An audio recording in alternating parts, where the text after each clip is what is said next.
Hey everyone. Is this recording? Okay, here we go. My computer is so slow. I'm doing this from an HP computer. No shade to HP, but this computer's from like 2020. So, anyways, hey everyone. I'm not editing this out. Hey everyone.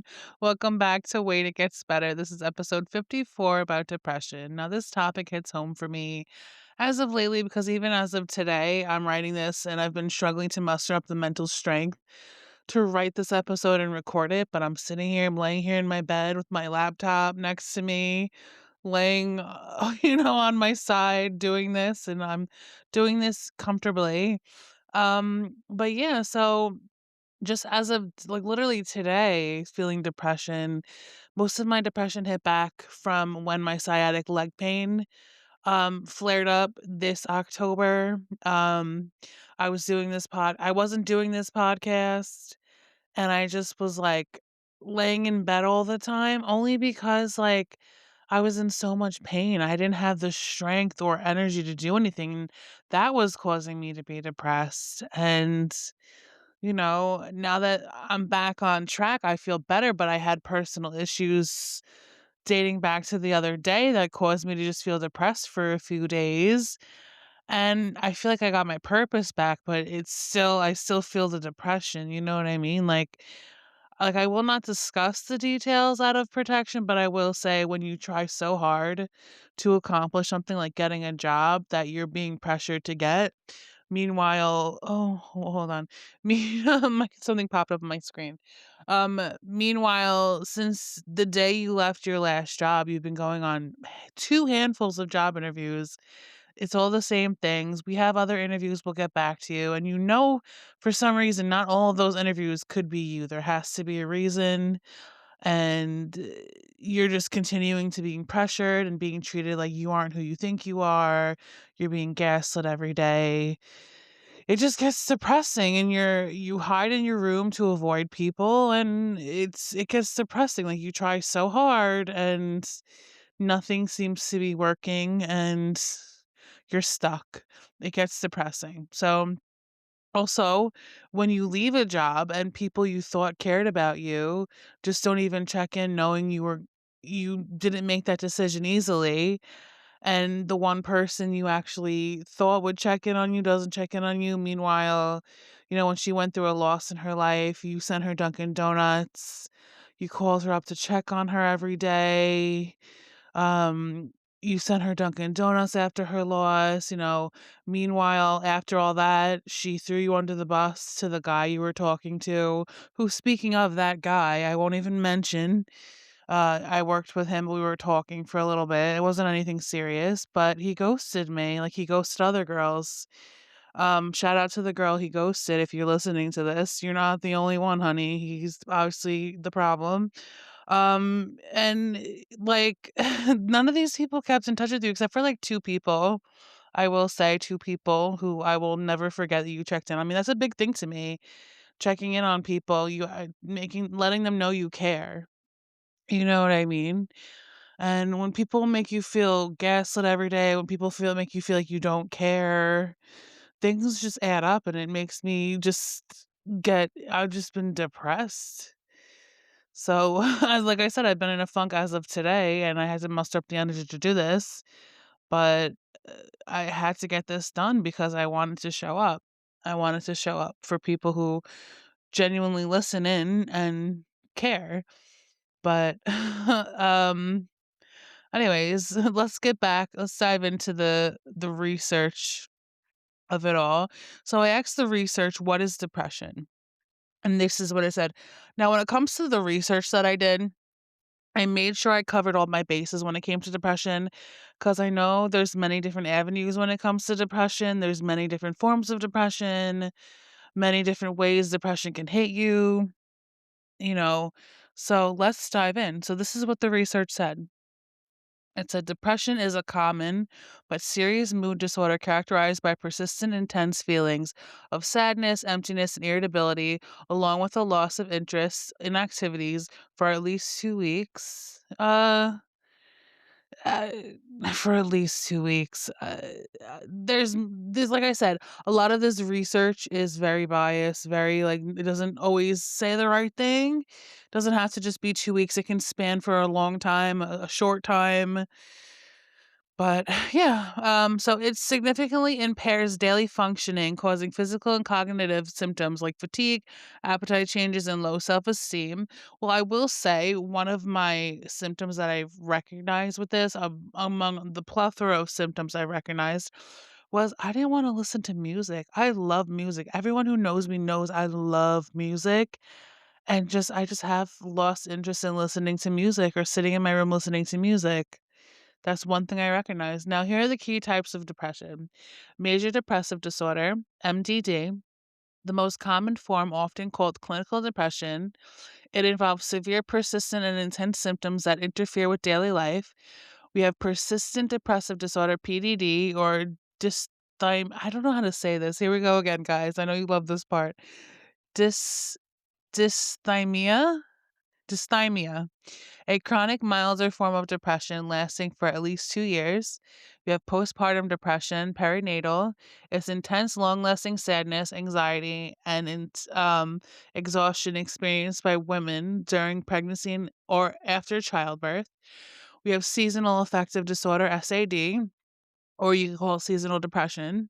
It's depression related to changes in seasons typically occurring during the fall and the winter due to reduced sunlight. We have psychotic depression. It is a severe form of major depression accompanied by psychotic symptoms like delusions or hallucinations. We have bipolar disorder or bipolar depression. While distinct individuals with bipolar disorder experience episodes of major depression alongside with periods of mania or hypomania.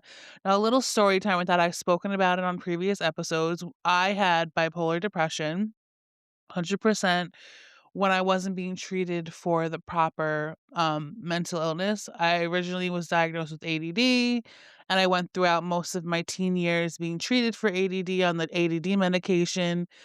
But when you are this is my experience, when you are 18 years old, which is when it hit the most, when you are 18 years old and your brain is, like, growing, the chemicals in your brain tend to shift a little bit as your brain is growing and developing. So that's when the bipolar depression hits the most, and that's when it was hitting me as my brain was growing and developing at 18, 17 years old. And that's what I had is bipolar depression, so I definitely when we talk about that, I'll give a little bit more story time as to, like, I think I've spoken about it previously, but as far as the relevancy of this episode, I will speak about my bipolar depression a little bit more, go into a little bit more detail from the things that I remember at the time. Then we have premenstrual dysphoric disorder, PMDD, which is a severe form of premenstrual symptom, PMS, involving extreme mood shifts, irritability, and depression starting before your period. We have disruptive mood dysregulation disorder, DMDD. It's a condition, excuse me, a childhood condition characterized by chronic irritability and a severe temper outburst. Then we have depression due to medical conditions, sadness, and loss of interest directly caused by an underlying physical illness, such as cancer or thyroid disorders. Treatment often involves therapy, medication, or a combination depending on the type and severity of depression. Now, depression is a mental health condition that affects how a person feels, thinks, and functions. It is more than just feeling sad or having a bad week. Here's a clear human way to think about it: what a depression can feel like: persistent sadness, emptiness, or numbness, loss of interest or joy in things that used to matter, like for me recently, it's been music. Feeling exhausted or even after resting, guilt, shame, or worthlessness that feels heavy and constant, trouble concentrating, remembering, or making decisions, changes in sleep, too much or too little, or appetite, feeling hopeless, like things won't get better. And for some people, it also includes physical symptoms like aches, headaches, stomach pain, without a clear medical cause. What depression is not a weakness, it's not a laziness, it's not something you can just snap out of. Depression, that's where the stigma comes from. A lot of people live in environments where they're depressed and they run to an adult for, like, help, or, like, they kind of, like, confide in their parents about being depressed, and a lot of parents come from cultures or backgrounds where there's a stigmatization of depression, so they kinda tell them to snap out of it, like, this isn't normal, like, yeah, so that's why I'm doing this episode for people who are dealing with circumstances like that and need to hear about it. Oh, you hear my fire alarm in my neighborhood? Hold on, let me pause for a second. This is annoying. Like, oh, give me a second. This is annoying. But like I said, a lot of people live in circumstances where depression is stigmatized and it's not like something that they can just snap out of it. And it's not fair to live in those environments. I hope this isn't oh my god, I can't. Perfect timing that this is happening, this fire alarm going off. I can't.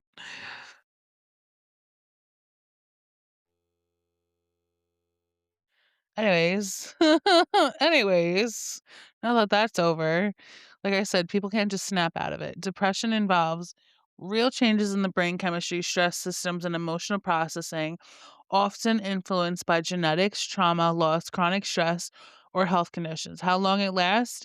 Feeling sad for a few days is normal. Depression usually lasts weeks or months and even interferes with daily life, 100%. Hopeful part, depression is treatable. Many people feel significantly better with therapy, medication, support systems, lifestyle changes, sleep movement, routine. The first one on the list is major depressive disorder. Let's talk about that. So, major depressive disorder, MDD, is a serious common mental health condition characterized by persistent intense feelings of sadness, hopelessness, and a loss of interest in daily activities lasting at least 2 weeks. It disrupts daily functioning, causing physical and emotional symptoms. Treatment typically involves combination of medication, psychotherapy, and lifestyle changes. Some key symptoms of depressive episode um, is a diagnosis requires 5 or more symptoms during the same 2-week period, including at least one of the first 2 listed below, persistent low, sad, and irritable mood, loss of interest or pleasure in hobbies and activities.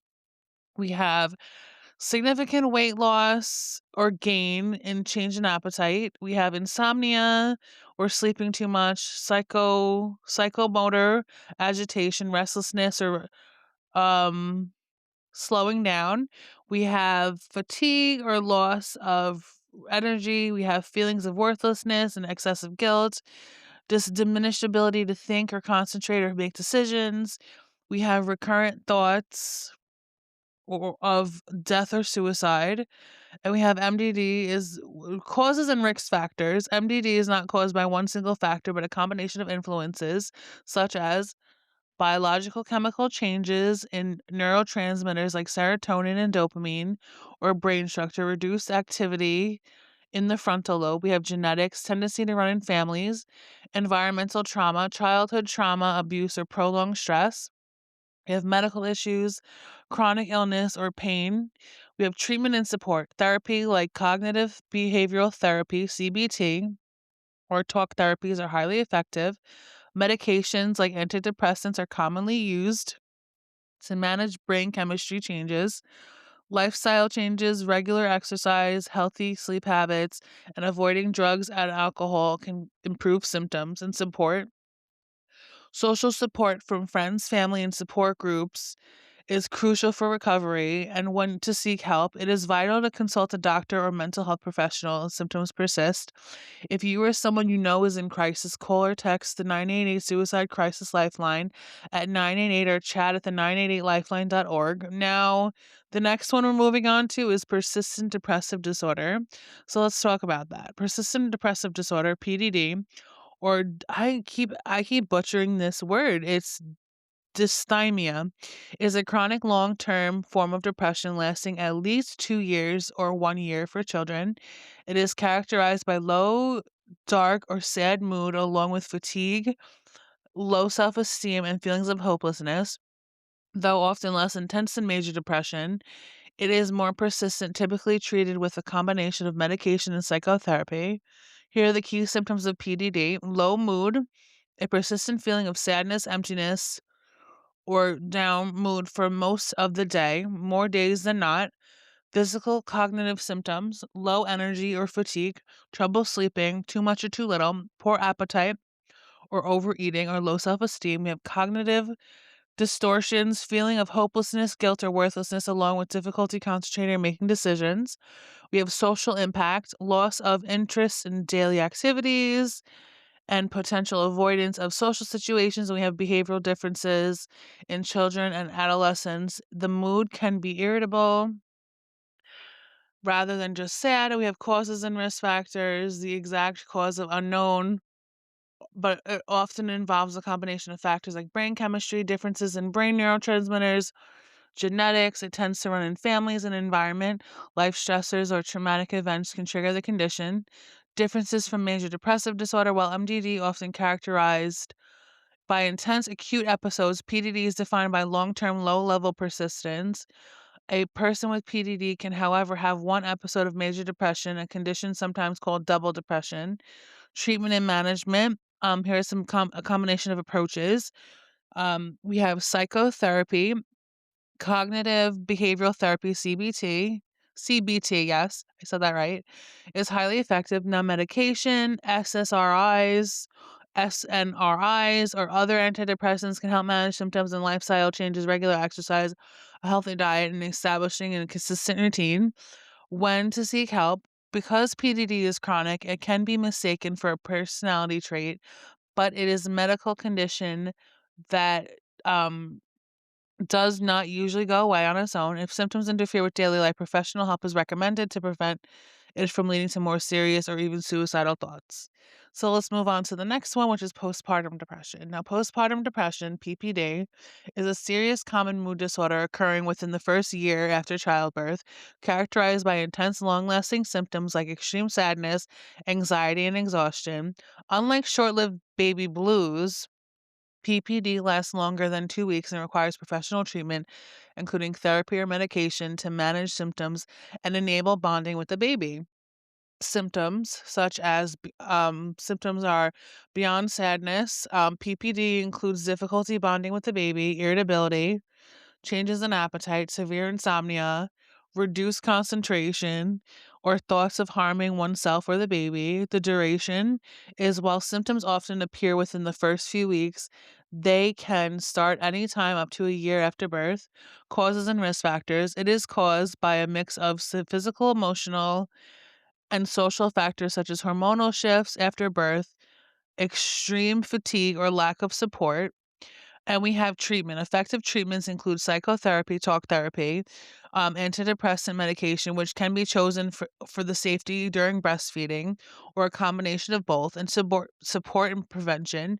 Partners and family can help providing practical support, encouraging rest, and recognizing early signs. Now, the difference from baby blues. Baby blues are mild, short-lived mood swings, crying spells, anxiety affecting many new mothers in the first 1 to 2 weeks. Whereas PPD is more severe, persistent, and interferes with daily functioning. When to seek immediate help. If you or a loved one is experiencing hallucinations or delusional thoughts or thoughts of suicidal infanticide, seek emergency medical attention immediately. Fathers and co-parents can also experience depression in the first year after a child's birth. So there's that. Now let's talk about seasonal affective disorder. Seasonal affective disorder is a type of depression triggered by seasonal changes, most commonly occurring during the fall and the winter due to reduced sunlight. Symptoms include low energy, oversleeping, carbohydrate cravings, and withdrawal from social activities. Effective treatments include light therapy, counseling, and vitamin D supplements. Um, Key aspects of seasonal affective disorder: causes and triggers. The primary cause is reduced exposure to sunlight, which impacts the body's serotonin and melatonin levels. It is more common in northern latitudes and in women. Symptoms, winter patterns are the winter pattern. This is common. Feelings of sadness, hopelessness, lack of energy, weight gain, and increased sleep. We have the summer pattern, which is less common. It's anxiety, insomnia, and reduced appetite. Management and treatment, light therapy, using a light box for 20 to 30 minutes which daily to mimic natural sunlight. We have psychotherapy, cognitive behavioral therapy helps manage negative thoughts and behaviors. We have medication, such as antidepressants, specifically SSRIs, can be effective in lifestyle, regular exercise, spending time outdoors, and taking vitamin D supplements. And common obstacles, SAD. It's not just winter blues, but a form of clinical depression that can make daily tasks feel impossible. It often causes individuals to isolate themselves and lose interest in previously enjoyed activities. If you're experiencing symptoms, it is recommended to speak to a healthcare provider. Now, let's talk about the next one, which is psychotic depression. Psychotic depression is a severe form of major depressive disorder characterized by intense, debilitating sadness, worthlessness, and hopelessness paired with loss of reality, such as hallucinations or delusions. It requires immediate medical attention. Often requiring hospitalizations and is treated with a combination of antidepressants and antipsychotic medications or electroconvulsive therapy.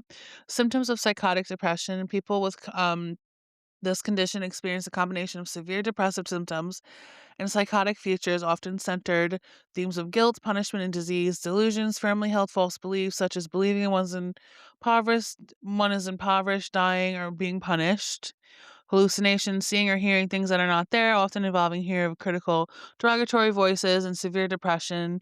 Intense sadness, loss, or interest in extreme agitation or severe psychomotor, um, slowed down movement or speech. We have cognitive issues, difficulty concentrating, thinking, or making decisions, and what it feels like. Psychotic depression is a frightening experience where reality becomes distorted, often making the individual extremely isolated and distressed. It is a distinct form of schizophrenia caused by delusions and hallucinations are typically congruent, meaning they fit the theme of extreme depressive guilt or despair. Voices telling me I'm evil. Causes often involve a mix of severe stress, trauma, or chemical imbalance in the brain. Risk factors include a history of severe depression, intense stress, and specific hormonal changes. And we have treatment and prognosis. While it is a serious, potentially life threatening condition due to higher risk of suicide, the prognosis is good with proper treatment, medication. We have a combination of therapy using antidepressants, antipsychotics, and as the primary approach, hospitalization often necessary to ensure safety and provide close monitoring, and ECT, electroconclusive monitoring ECT, electroconclusive therapy is highly effective for rapid symptoms reduction. Now, let's talk about bipolar depression. Now, bipolar depression, which is what I had because I wasn't being treated properly for the right mental illness, which to be fair, ADD, have spoken about this multiple times. ADD and bipolar disorder are often confused. Bipolar depression is a phase of bipolar disorder characterized by intense, debilitating low moods, extreme fatigue, hopelessness, loss of interest in activities, and it is not typical depression. Um, Often requiring specialized treatment with mood stabilizers or atypical antipsychotics. Traditional antidepressants can sometimes trigger manic episodes. And then we have emotional symptoms such as deep sadness, emptiness, hopelessness, worthlessness, or guilt. Physical, extreme fatigue, low energy, or moving, speaking very slowly. Behavioral, loss of interest in pleasure, social withdrawal, and sleeping or eating too much or too little. Cognitive, difficulty concentrating or making decisions and focusing. Now, the differences in depression symptoms are that while similar to major depressive disorder, bipolar depression may involve atypical symptoms more frequently, such as hypersomnia, excessive sleeping, hyperphagia, which is increased appetite or weight gain, and higher rates of suicidal ideation or psychotic features. And then we have medication, mood stabilizers like lithium, antipsychotics, and specialized anticonvulsants are primary treatments. Therapy, cognitive behavioral therapy, or psychoeducation helps manage, recognize, and cope with symptoms and lifestyle. Maintaining a strict routine, regular sleep schedules, and avoiding alcohol and drugs and consistent exercise are crucial to stabilizing mood. Now, if you or someone you know is struggling, help is available by calling, texting 988 in the US and Canada, or contacting local emergency services. Now, let's talk about premenstrual dysphoric disorder depression. Premenstrual dysphoric disorder is a severe, often debilitating form of premenstrual symptom PMS occurring in the luteal phase or 1 to 2 weeks before menstruation that causes intense depression, anxiety, irritability, and mood swings, affecting 3 to 10% of women. It significantly disrupts daily life, relationships, and work, with symptoms typically subsiding shortly after the period begins. Symptoms unlike typical PMS, PMDD involves extreme emotional shifts, including profound sadness, feelings of hopelessness, severe irritability, anger, and sometimes suicidal ideation. Physical symptoms like fatigue, breast tenderness, and bloating often accompany these. Note helpguide.org or Cleveland Clinic have said this, and causes, while not fully understood, it is believed to be an abnormal psychological response to normal hormonal changes, specifically a sensitive to the drop in excuse me, I'm butchering a word again, but I need these laughs. I need to make myself laugh because lately I've been in a funk. Sensitivity to the drop in progesterone and oh my god, I gotta have to say this word. Allopregnanolone levels after ovulation. I'm sorry. I am not a gynecologist. I have no idea. My cousin is a gynecologist. I'm not. But I'm doing this to talk about depression, which comes with a lot of these words and things and I butcher them a lot, but it makes me laugh because I'm like, I'm a smart girl, very intelligent, very educated girl, but sometimes these things hit me and make me question that. So anyway, now the diagnosis and management. See, I needed this laugh. Diagnosis is often made by tracking symptoms after 2 or more cycles. Treatments include SSRI, antidepressants, lifestyle changes, dietary adjustments, aerobic exercise, and sometimes oral contraceptives. Now, distinction from depression, unlike clinical depression, PMDD symptoms are cyclical and directly tied to menstrual cycle. Now, let's talk about disruptive mood dysregulation disorder. I've been going, these are a lot of disorders, but I told you I'm not leaving any stone unturned. I'm not discriminating. I'm not leaving any stone unturned. I want to talk about it all. And now I've gotten to a point where, like, in the past, I was like, oh yeah, for the sake of timing, I don't care. If you listen, you listen. If you want to stick around for like a full hour, even if some of these go to 2 hours, like if you listen, you listen. If you don't, you don't. I appreciate the support, but I want to talk about it all because I know there's so many people out there who, I don't want to I come with this and try to be thorough, and I want to help out as many people as possible. And I can't just come to do this episode and be like, "Hey, like, I'm going to talk about depression, postpartum depression, seasonal affective disorder, and call it a day." There are so many more different avenues of depression that need to be talked about. So I'm gonna tackle it all, and I'm sorry if I'm just rambling on. We're at like 28 minutes here, I see. So let's continue on. You listen, you listen. If you don't, you don't. But I'm here to help. So, disruptive mood dysregulation disorder, DMDD, is a pediatric condition characterized by severe chronic irritability and frequent intense temper outbursts, verbal and behavioral, that are disproportionate to the situation, affecting children age 6 to 18. It causes significant impairment in daily functioning, home and school. Treatment involves psychotherapy and sometimes medication. Persistent irritability, or it's one of the symptoms, is consistently angry or irritable mood, presents most of the day, nearly every day. Intense outbursts, Frequent temper outbursts occurring 3 or more times per week. Duration. Symptoms must be present for at least 12 months, with no more than 3 consecutive months without symptoms. Onset symptoms must begin before age 10. And context. Outbursts occur in at least 2 settings: home, school, or with peers. DMDD or other conditions, depression, anxiety, while often confused with bipolar disorder. Children with DMDD are more likely to develop depression or anxiety disorders as adults. Now we have oppositional defiance disorder, which was what I was diagnosed with when I was like 13, 12 or 13. It represents a more severe, pervasive mood based issue rather than just oppositional behavior. Treatment and support. DMDD is treated through a combination of approaches: psychotherapy, cognitive behavioral therapy, helps children manage emotions and change thoughts, actions. Parent training programs teach caregivers how to manage and respond to outbursts and medication. While no specific medication is FDA approved for DMDD, doctors may prescribe medicines that treat symptoms like severe irritability or impulsivity. And support and strategies for caregivers. Learn as much as possible about the disorder.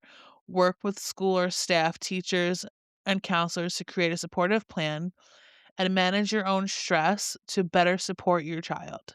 Now, let's talk about depression due to medical condition, which is what I'm not going to fully diagnose myself with that, but I feel like it was my depression lately, besides the circumstantial depression and the probably the bipolar depression. And also now, I feel like a lot of my depression this holiday season came with being injured, and that's a medical condition. So let's talk about that. Depression due to medical condition, often called depression due to another medical condition, occurs when chronic pain or illness, cancer, diabetes, heart disease, or neurological disorders like stroke or MS trigger significant sadness, loss of interest, or functional impairment. It is caused by biological brain changes, the psychological stresses or illnesses, or medication side effects. Treatment involves addressing the underlying condition. Psychotherapy and antidepressants, key aspects of depression linked to medical issues. Common causes are chronic pain, cancer, Parkinson's disease, stroke, diabetes, heart disease, thyroid, hypothyroidism, and traumatic brain injury. Mechanisms are the illness can physically alter brain chemistry, neurotransmitters, cause high stress, and lead to functional limitations and reduce quality of life.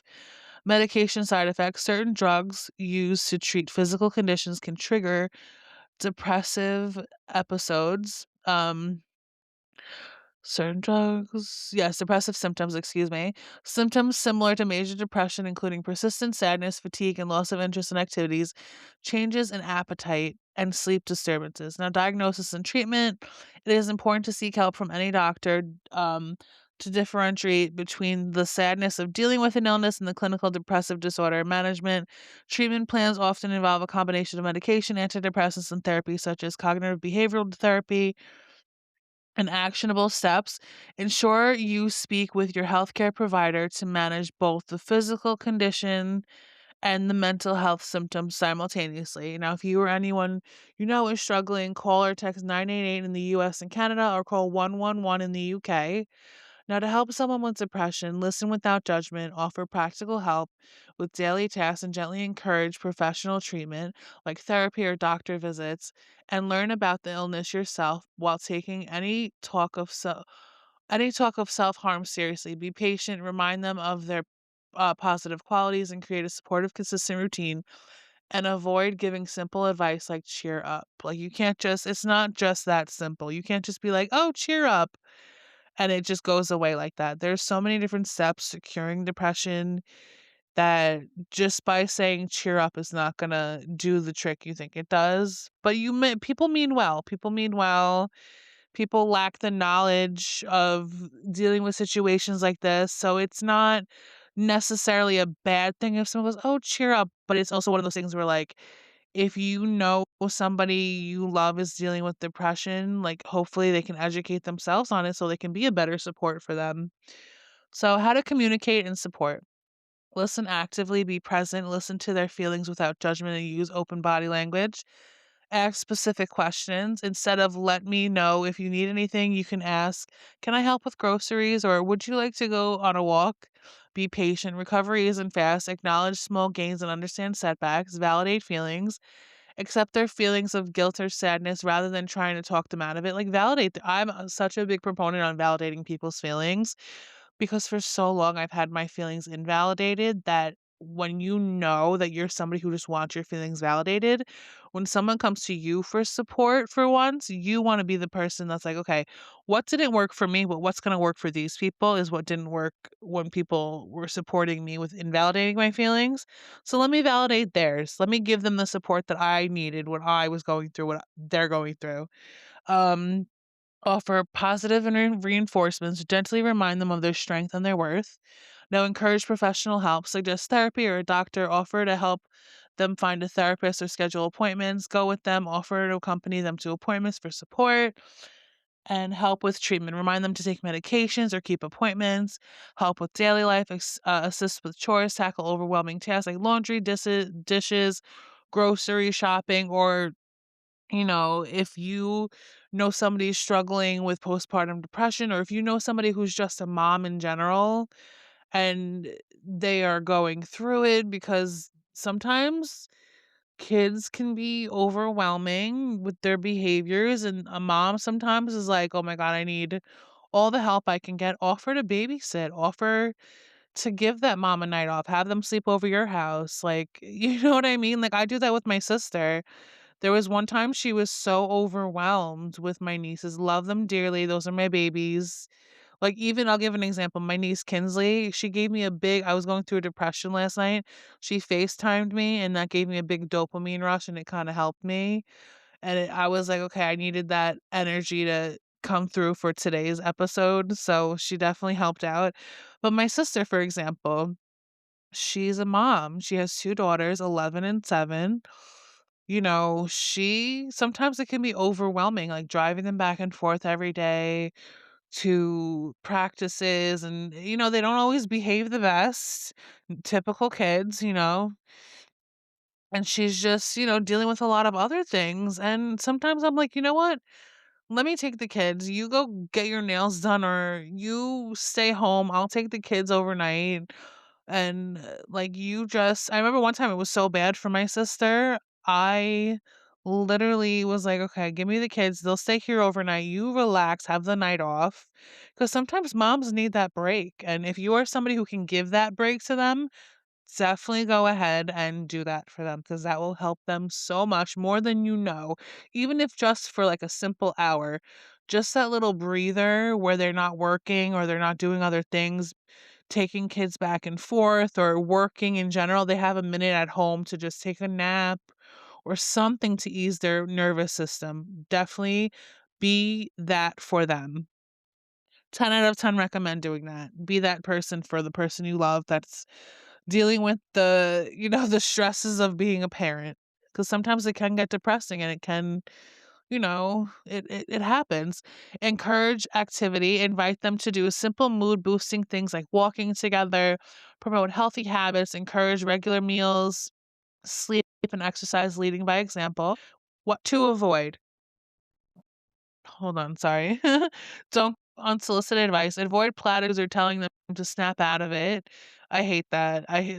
But people, like I said, people are operating with the tools that they have and the knowledge that they have.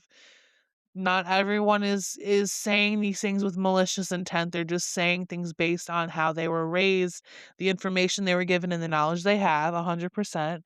But like I said, do better if you're that type of person. Take it and their withdrawal and irritability part of the illness.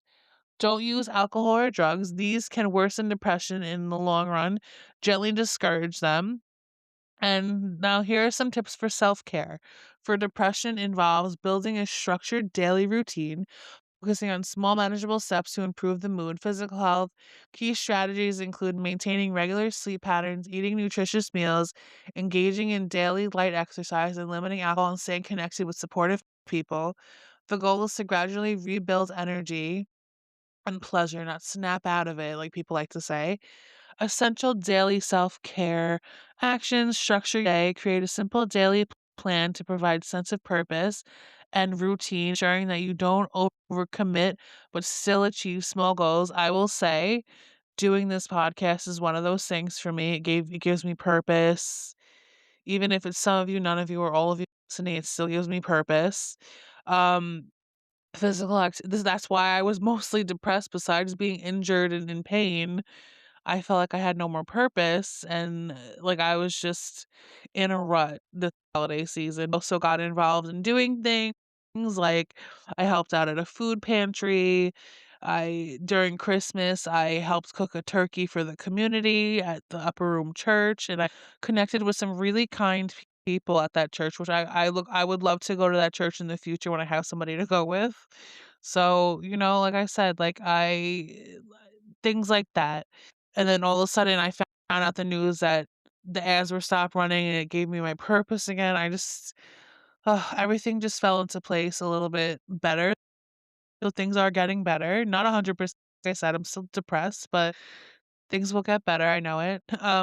Physical activity, exercise such as walking for 20 minutes daily can significantly lift mood, boost energy. I go for walks here and there. It is winter, to be fair, and I don't have the proper, jacket. I don't know what happened to my jacket. My jacket's disappeared.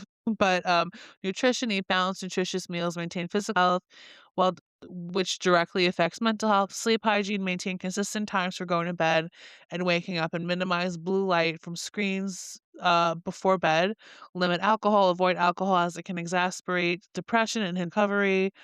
Mental and emotional support, stay connected, even when you feel like you avoid complete isolation, challenge negative thoughts, actively identify, challenge negative self-defeating thoughts, perhaps by use thought time, engage in pleasurable activities, make time for hobbies you used to enjoy, and try to small moments of joy, such as listening to music or spending time in nature. Be patient, understand that recovery takes time, and improvement often happens slowly, and when to seek help. If you are thinking about death or hurting yourself, seek immediate help by calling or texting 988 in the US and Canada, 988 Suicide Crisis Lifeline, or reaching out to a mental professional. Avoid major life decisions while in a deep depressive episode. Note, self-care is a complement to, not a replacement for, professional treatment, such as therapy or medication. Now, here are some resources for depression. Now, immediate, free, and confidential help, depression available 24/7 by calling or text US or Canada. The Suicide Crisis Lifeline. Some key resources include treatment via the Substance Abuse Mental Health Services Administration, peer from the National Alliance on Mental Health, or educational materials from the National Institute of Mental Health, 988 Suicide Crisis Lifeline. Call or text 988, or chat online at the 988lifeline.org. Veterans Crisis Line, dial 988 and then press 1 or text 838-255. The crisis text line, you can text home to 741-741. The emergency services, call immediate life-threatening situations. NAMI is the National Alliance on Mental Illness. It provides education and support groups and local resources, NAMI.org. We have the SAMHSA National Helpline is 1-800-662-4357. Free confidential treatment referral information services. We have Anxiety and Depression Association of America. It offers online peer-to-peer support communities, ADAA.org. You have Depression and Bipolar provides support groups and resources. We have Mental Health America, free anonymous online screenings or depression screening and screening dot MHA. Sorry, I read that completely wrong. Is the Mental Health America screening? It is free anonymous online screenings for depression. Screening dot MHAnational.org. NMIH, National Institute of Mental Health. In-depth information on symptoms or types of research, nimih.nih.gov/depression. And we have Medline Plus Depression, a comprehensive resource from National Library of Medicine. It's medlineplus.gov/depression.html.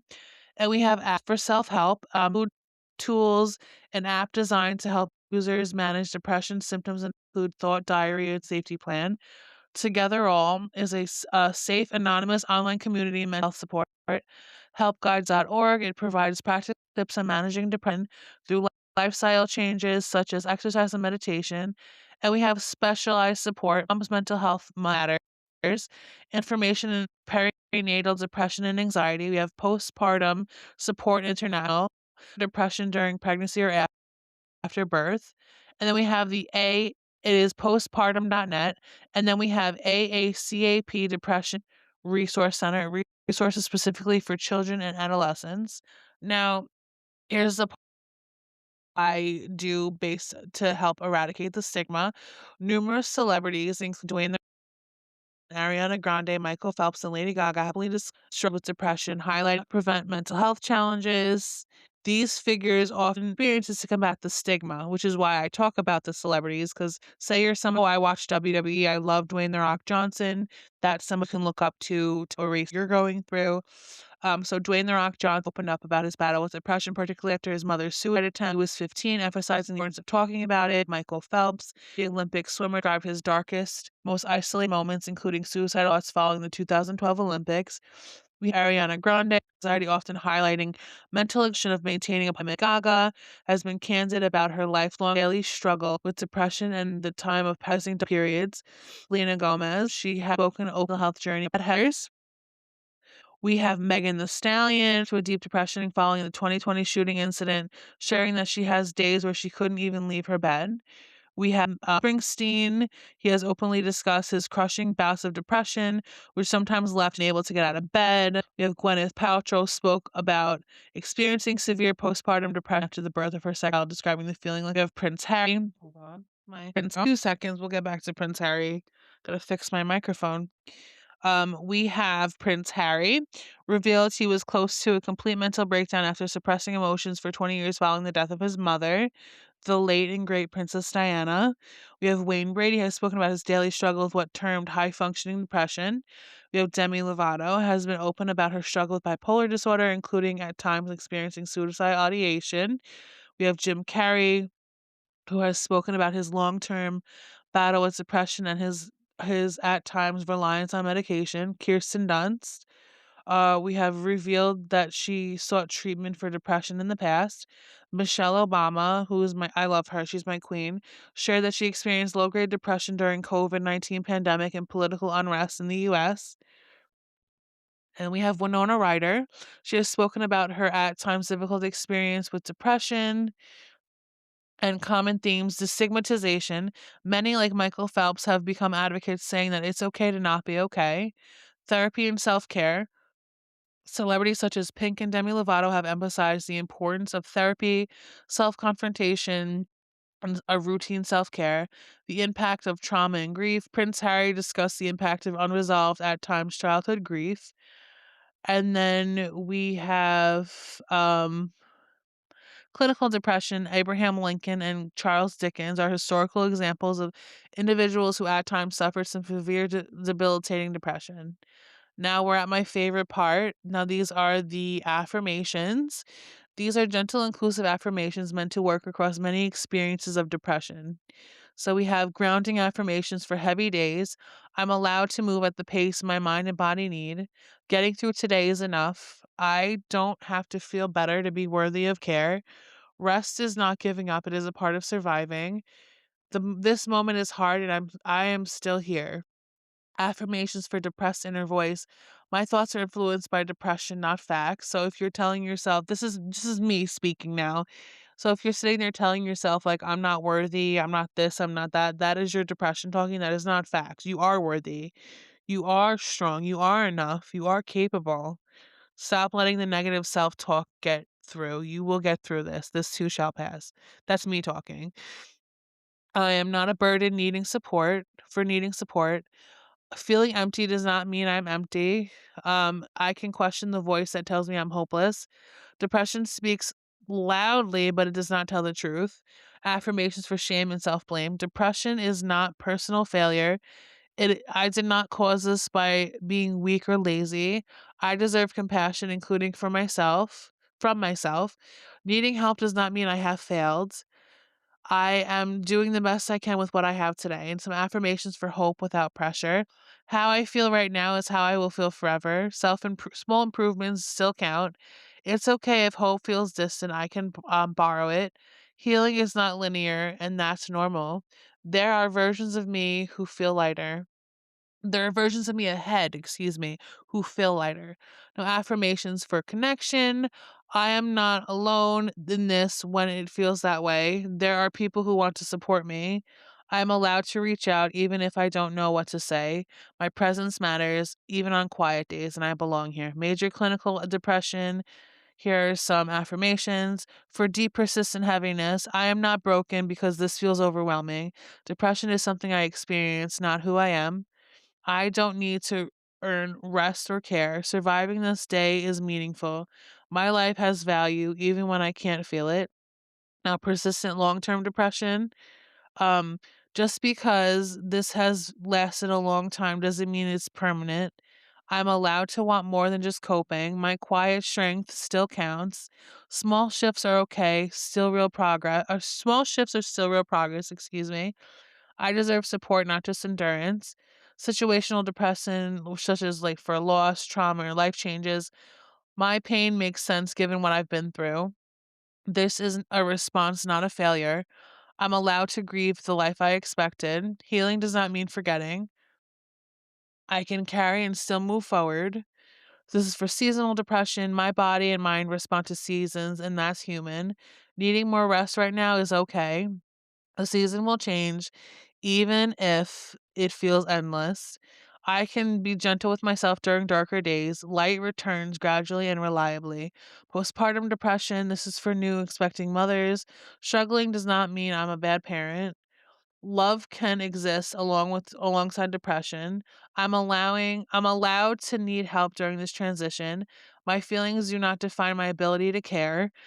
And support is part of parenting, not a failure. In bipolar depression, this phase does not define my entire life. My moods change, and so do my needs. Stability is built, not rushed. I am more than my cycles, and help and structure support my strength. For depression and anxiety, I can feel low and anxious at the same time, and that's real.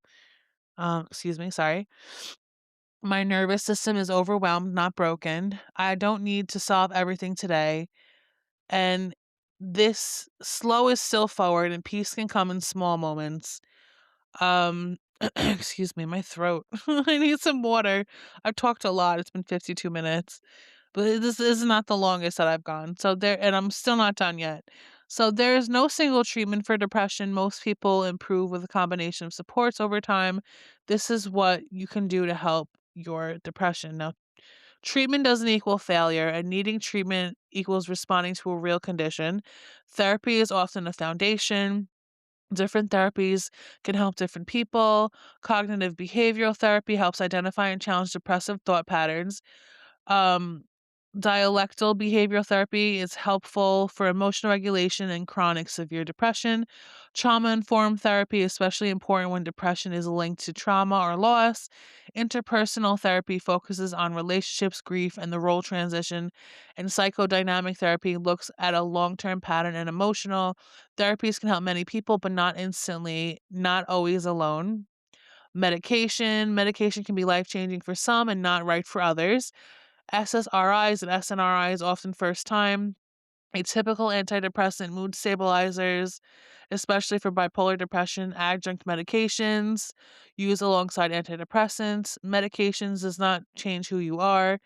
It's not taking the easy way out, and adjustments are common and normal. And lifestyle body-based supports, not cures, but real contributors to improvement. Consistent sleep routines, gentle movement, walking counts, nutrition, sunlight, light therapy, especially for seasonal affective disorder, reducing alcohol or substance use, and structure and daily rhythm. These work best with, not instead of, other care. Mind and body complementary approaches, helpful for some people, especially alongside therapy. Mindfulness and meditation, breath work, yoga. I am a big proponent for yoga. I haven't done it in years, but I definitely will love to get back into it. Acupuncture, massage therapy. These can help regulate nervous system and shouldn't replace medical care when depression is severe. And social practical support. Overlooked but powerful support groups, peer facilitated, trusted friends or family, workplace or school accommodations, parenting or caregiver support and community resources. Isolation fuels depression, connection interrupts it. Advanced treatments for severe treatment-resistant depression, usually considered TMS, transcranial magnetic stimulation, ketamine or esketamine therapy, ECT, electroconvulsive therapy, still highly effective and very different from media portrayals. And these are legitimate medical options, not last-ditch failures. And then treatments with depression, quick overview. Major depression, therapy and medication often helpful. Persistent depression, long-term therapy and lifestyle support. Situational depression, therapy, grief support, time and structure. Seasonal depression, light therapy, routine and sometimes meds. Postpartum depression, therapy, medication, and parenting support. Bipolar depression, mood stabilizers and therapy, not antidepressants alone. And depression and anxiety, combined therapy approaches, pacing, and nervous system care. And we have, if depression includes thoughts of self harm or suicide, immediate support in the US 988 is available 24/7 elsewhere. Local crisis lines or emergency services can help. Now, to ask for help with depression, start by talking to someone you trust, like a doctor, a friend, or a family member. Use simple phrases like, I'm struggling and I need help. Can we find a therapist together? Prepare for writing down your feelings and symptoms beforehand and remember that depression is treatable health condition. It is not a weakness. With resources like the 988 Suicide Crisis Line available if you're in crisis, how to start the conversation with a trusted person. I'm feeling really down lately and think I need to talk to someone. I'm having a hard time. Can you help me find a therapist? I need help managing my recovery feelings. With your doctor, be direct. I think I might be depressed and want to talk about it. Be specific. Mention how long you've felt this way and how it affects daily life. Bring notes with write down your symptoms and questions and lists of medications and supplements. Here we can find professional help. Primary care provider, a great first step for a diagnosis and referrals. Mental health professionals, therapists, counselors, or psychologists. Online therapy platforms like BetterHelp can connect you with a licensed therapist, or you can do ZocDoc. Employee assistance program, your employer may offer free confidential help through HR. University resources, colleges often have counseling centers for students and crisis resources if urgent. We have the 988 suicide crisis line. Call or text 988 in the US for immediate support. You hear my dog barking. I don't know who's here. Emergency services call 911 in the US for threatening situations. Key things to remember: it is a health condition. Depression is treatable, not a personal failure. Be gentle with yourself. Take the time to write things down to help. Don't withdraw. Stay connected and supportive with supportive friends and family.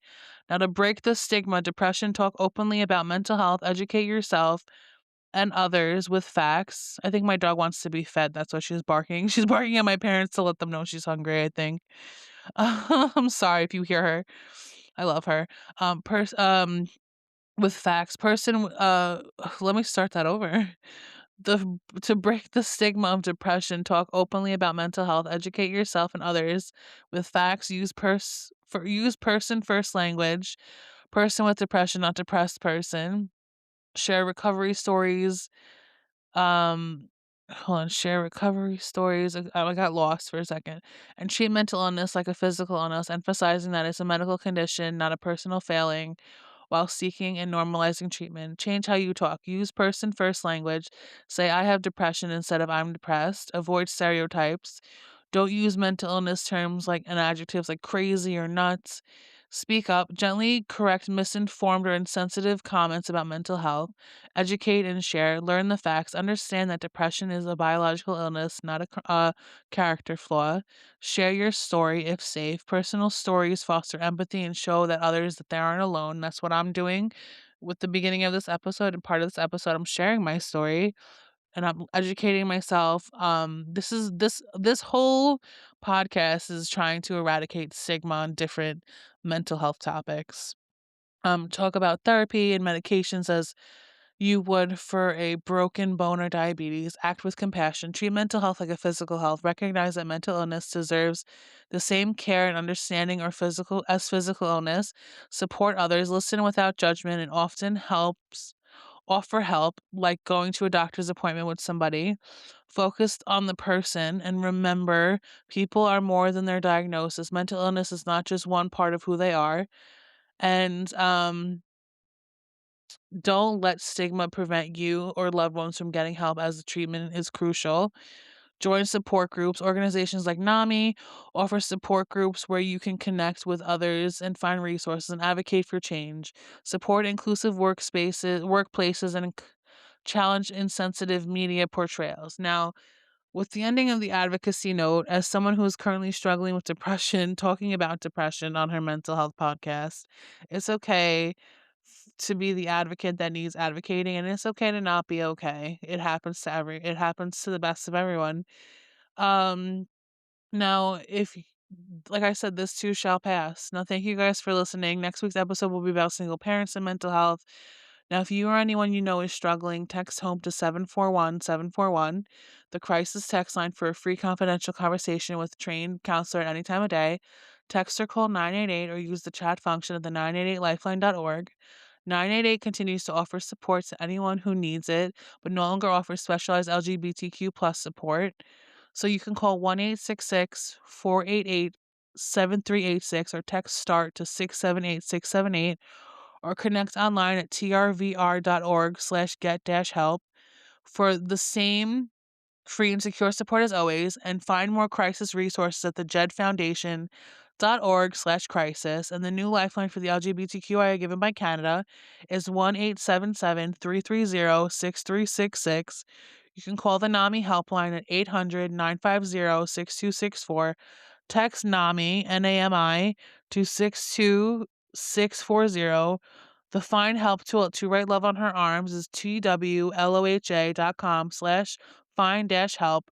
Peer support groups, you have To Write Love on Her Arms, twloha.com/peer support. The Mental Health Toolkit is mentalhealthtoolkit.co, and the crisis text line, you can text TWLOHA at 741-741. Thank you guys for listening. See you next time. Remember, this too shall pass. I have to tell myself this too shall pass. I love you guys. Stay well. Bye bye.